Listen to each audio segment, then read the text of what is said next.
Okey, cabaran yang utama sebagai atlet puasa, nak kata cabaran sangat tu tidak juga sebab saya punya training pada waktu malam. Kebiasaannya kalau tak bulan puasa memang pagi petang. So bulan puasa kita orang training belah malam je.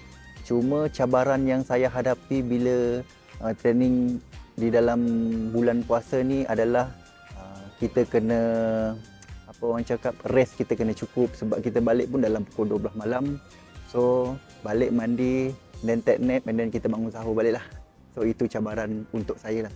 Okey, pemakanan saya seperti biasa, cuma ada sedikit kelainan disebabkan bulan Ramadan. So kita perlu bangun sahur untuk kekalkan kita punya momentum badan kita. Kalau kita tak ambil sahur, berkemungkinan dalam masa tengah hari ke bahagian petang tu mungkin badan kita agak lemau lah untuk kita prepare training malam. So berkemungkinan akan lemah lah.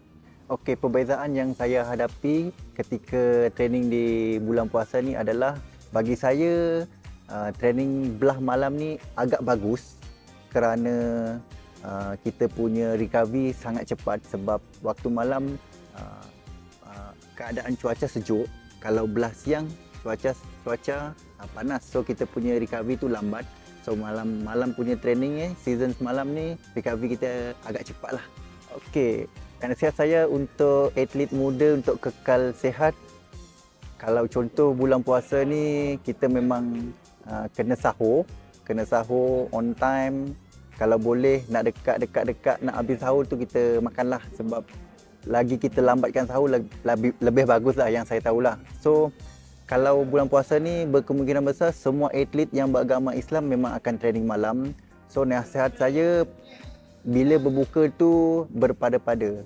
Jangan terlampau banyak mengambil makanan kerana kita akan training selepas isyak ataupun selepas tarawih. So bagi saya untuk kekal aktif tu just maintain kita punya training